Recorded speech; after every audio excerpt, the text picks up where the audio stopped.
ma aaminsan tahay in adduunka uu ka kooban yahay 200 oo wadan ma og tahay in Soomaaliya iyo Djibouti lagu daray dalalka Carabta kuwaasi oo ku yaala qaaradda Afrika imise wadan ayaa ku yaalo adduunka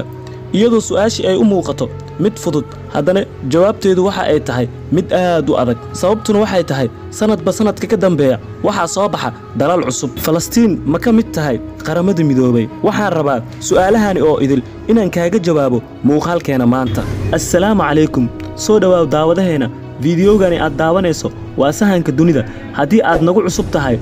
nagu soo biir gambaleelkana furo si aanay ku dhaafin muuqaaladeena dambe haddii aad horay noola joogtayna fiidiyowgani noo like garee mahadsanid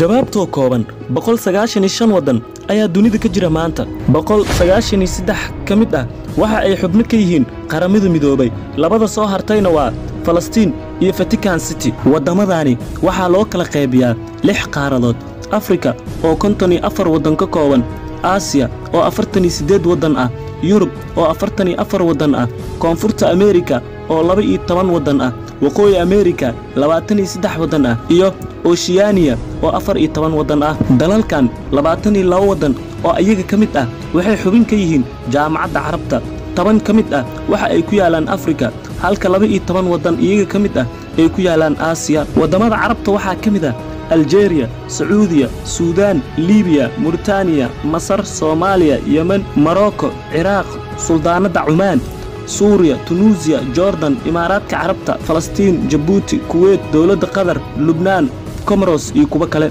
Runtii ma jiraan in ka badan 200 oo wadan. Dalal badan oo caalamka ku yaal ayaan qaramada midoobay aqoonsaneen sida Taiwan iyo Kosovo.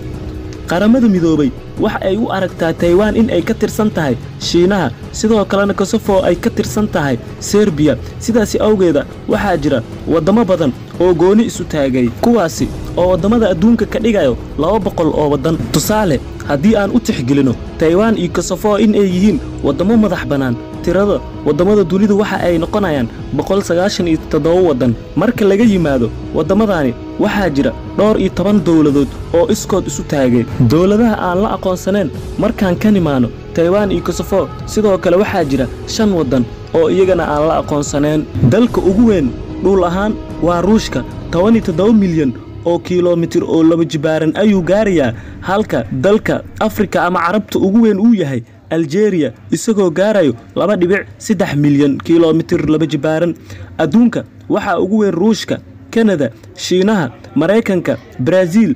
Australia India Argentina Kazakhstan Algeria sidoo kale waxa jira wadamada ugu badan ee ay ku nool yihiin dad badan waxaana kamid ah Shiino India Mareykan Indonesia Pakistan Brazil Nigeria Bangladesh Ruushka Mexico